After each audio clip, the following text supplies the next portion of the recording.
ಭಜನೆಯನ್ನು ಕೇಳಿ ಭಾಳ ಸಂತೋಷ ಆಗ್ತಾ ಉಂಟು.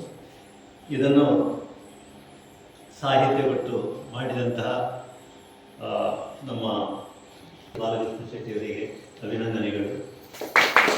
ಹಾಗೆ ಮಾಡಿ ಇಂತಹ ಒಂದು ಸುಂದರ ರೂಪವನ್ನು ಕೊಟ್ಟಂಥ ಶ್ರೀ ಶ್ರವಣ್ ಮತ್ತು ಶ್ರೀ ವೈಭವ್ ಅವರಿಗೆ ಕೂಡ ನಮ್ಮ ತುಂಬ ಹೃದಯದ ಅಭಿನಂದನೆಗಳು. ಸುಂದರವಾದ ಹಾಡನ್ನು ಹಾಡಿ ಹಾಗೂ ಅದನ್ನು ದಿಗ್ದರ್ಶಿಸಿ ತಾನು ಹಾಡಿ ಮತ್ತು ತಮ್ಮ ಮಹಿಳಾ ಮಂಡಳಿಯವರೊಂದಿಗೆ ಎಲ್ಲ ಮಹಿಳಾ ಮಂಡಳಿಯವರೊಂದಿಗೆ ಹಾಡಿದಂಥ ಶ್ರೀಮತಿ ವಿದ್ಯಾ ಮಹಿಳಾ ಮಂಡಳಿಯ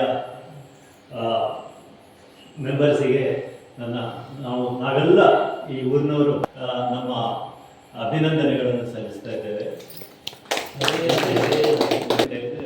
ಇದನ್ನು ವೈದ್ಯನಾಥ ಮಂದಿರ್ ಅಲ್ಲ ಯೂಟ್ಯೂಬ್ ಈ ಚಾನಲನ್ನು ಎಲ್ಲರೂ ಸಬ್ಸ್ಕ್ರೈಬ್ ಮಾಡಬೇಕು. ನಾವು ಮಾಡಬೇಕು ಮತ್ತು ನಾನೇ ಮಾಡ್ತೇನೆ. ಇವತ್ತು ನಮ್ಮ ಮನೆಯವರಿಗೆ, ನಮ್ಮ ಗುರ್ತದವರಿಗೆ, ಪ್ರತಿಯೊಬ್ಬರಿಗೂ ಅವರವರ ವಾಟ್ಸಪ್ ಅಥವಾ ಇದರಲ್ಲಿ ಯೂಟ್ಯೂಬ್ನಲ್ಲಿ ತುಂಬ ಜನ ಪರಿಚಯದವರು ಇರ್ತಾರೆ. ಅವರಿಗೆಲ್ಲರಿಗೂ ಇದನ್ನು ಸಬ್ಸ್ಕ್ರೈಬ್ ಮಾಡಲಿಕ್ಕೆ ಹೇಳಿ.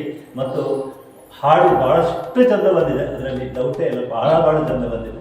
ಅದಕ್ಕಾಗಿ ಮತ್ತೊಮ್ಮೆ ಅಭಿನಂದನೆ ಸಲ್ಲಿಸುತ್ತಾ ಇಂಥ ಒಳ್ಳೆಯ ಕಾರ್ಯ ಮುಂದೆ ನಡೀಲಿ. ಈ ಭಜನಾ ಮಂದಿರದಲ್ಲಿ ಇದೊಂದು ಹೊಸ ಕಲ್ಪನೆ, ಹೊಸ ರೂಪ ಹಾಗೂ ಹೊಸ ಒಂದು ಲೋಕಾರ್ಪಣೆ ಇಂಥ ದೇವರು ಮುಂದೆ ಕೂಡ ನಮ್ಮ ನಡೆಸಲಿದೆ ಅಂತ ಅಭಿನಂದನೆ.